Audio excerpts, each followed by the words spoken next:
BJP से इस्तीफा दिया और शहजाद पूनावाला के तेवर बदल गए हैं। जिस पार्टी के प्रवक्ता के तौर पर वो लंबे समय तक कांग्रेस और राहुल गांधी पर हमलावर रहे, उससे अलग होने के बाद भी उनके निशाने पर कांग्रेस ही है। फर्क सिर्फ इतना है कि अब वो खुद कह रहे हैं कि अब कोई फिल्टर नहीं है। शहजाद पूनावाला ने बीजेपी छोड़ने के बाद कांग्रेस पर हमला तेज कर दिया है। खासतौर पर राहुल गांधी को लेकर उनके बयान चर्चा में है। इसी बीच उन्होंने पूर्व प्रधानमंत्री राजीव गांधी का शुक्रिया अदा करते हुए तंज कसा, जिसने राजनीतिक गलियारों में नई बहस छेड़ दी है। शहजाद पूनावाला ने 17 अगस्त 2026 को बीजेपी के सभी पदों और प्राथमिक सदस्यता से इस्तीफा देने की घोषणा की थी। उन्होंने अपने इस्तीफे के पीछे गंभीर वित्तीय और निजी परिस्थितियों की वजह बताई। उनका कहना था कि वो लंबे समय से इस्तीफा देने पर विचार कर रहे थे और अब अपनी पेशेवर जिंदगी पर ध्यान देना चाहते हैं, लेकिन बीजेपी से बाहर निकलने के बाद उनके राजनीतिक बयानों में कांग्रेस के खिलाफ तल्खी कम होने के बजाय बढ़ती हुई नजर आई है। एक इंटरव्यू में पूनावाला ने साफ कहा कि बीजेपी में रहते हुए पार्टी की मर्यादा और अनुशासन के कारण वो विपक्षी नेताओं के खिलाफ बोलते समय एक सीमा का ध्यान रखते थे। अब वे पार्टी के बाहर हैं, इसलिए उनके मुताबिक वे बिना फिल्टर कांग्रेस और राहुल गांधी पर हमला करेंगे। यानी बीजेपी से रिश्ता खत्म हुआ, लेकिन कांग्रेस पर हमला करने का सिलसिला अभी खत्म नहीं हुआ है। इसी बीच शहजाद पूनावाला ने सोशल मीडिया पर एक वीडियो साझा करते हुए पूर्व प्रधानमंत्री राजीव गांधी को लेकर टिप्पणी की। उन्होंने कहा कि राजीव गांधी को हमेशा शुक्रगुजार रहेंगे, क्योंकि राजीव गांधी ने राहुल गांधी को जन्म दिया और राहुल गांधी ने कथित तौर पर नरेंद्र मोदी को लगातार चुनावी जीत हासिल करने में मदद की। पूनावाला ने तंज कसते हुए कहा, राहुल गांधी की वजह से नरेंद्र मोदी 2014, 2019 और 2024 में प्रधानमंत्री बने और आगे भी 2029 में प्रधानमंत्री बन सकते हैं।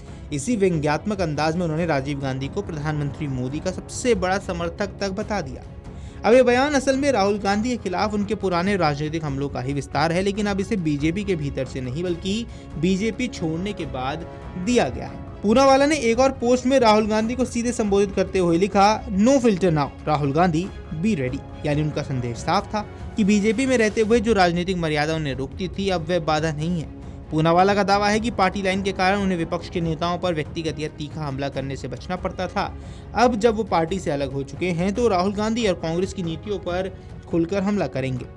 अब बीजेपी से इस्तीफा देने के बाद पूनावाला ने राहुल गांधी के लिए वही पुराना राजनीतिक तंज इस्तेमाल किया है। उन्होंने सोशल मीडिया पोस्ट में लिखा, राहुल गांधी पप्पू थे, पप्पू हैं और हमेशा पप्पू रहेंगे। ये शब्द बीजेपी समर्थक राजनीतिक विमर्श में राहुल गांधी के लिए लंबे समय से इस्तेमाल होता रहा है। हालांकि कांग्रेस और राहुल गांधी के समर्थक इस तरह के संबोधन को व्यक्तिगत हमला और अपमानजनक राजनीतिक भाषा बताते हैं। अब दिलचस्प बात यह है कि पूनावाला ने सिर्फ कांग्रेस पर हमला नहीं किया, बल्कि पीएम मोदी के एक बयान पर भी सवाल उठाया।